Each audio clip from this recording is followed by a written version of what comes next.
আজ থেকে 4 বছর আগে ঠিক এই দিনটাতে আমার ইউটিউব চ্যানেলের সাথে এমন একটা ঘটনা ঘটে, যে ঘটনাটা না ঘটলে হয়তো কোনো দিনই আমি একজন ইউটিউবার হতে পারতাম না। সেই দিন হয়তো খুব সামান্য ছোট্ট একটা ইউটিউবার ছিলাম বলে এত হাজার হাজার সাহায্য চেয়েও কেউ সাহায্য করিনি, কিন্তু লড়াইটা আমি একাই লড়েছিলাম। চলো ফিরে যাওয়া যাক 4 বছর পেছনে, আর জেনে আসা যাক এই দিনটাতে আমার সাথে কি এমন ঘটেছিল যেটার জন্য আজকের এই 12 লোল গেমারকে তোমরা দেখতে পাচ্ছ।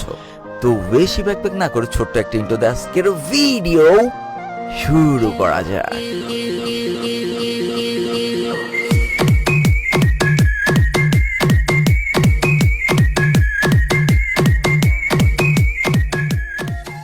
ভিডিওর শুরুতে আজকে আমি তোমাদের মোস্ট প্লে অ্যাপ সম্পর্কে জানাবো, যা বাংলাদেশের সবথেকে মজার এবং বিশ্বস্ত অনলাইন গেমিং অ্যাপ। প্রতি রেফারে 1200 টাকা আনলিমিটেড। এছাড়া দৈনিক 30% রিলোড বোনাস এবং প্রতি ডিপোজিটে 3.25 বোনাস আনলিমিটেড। পিজি স্লটে 10% ক্যাশব্যাক বোনাস এবং স্লটে 10% হেই ভিআইপি আনলিমিটেড রিলোড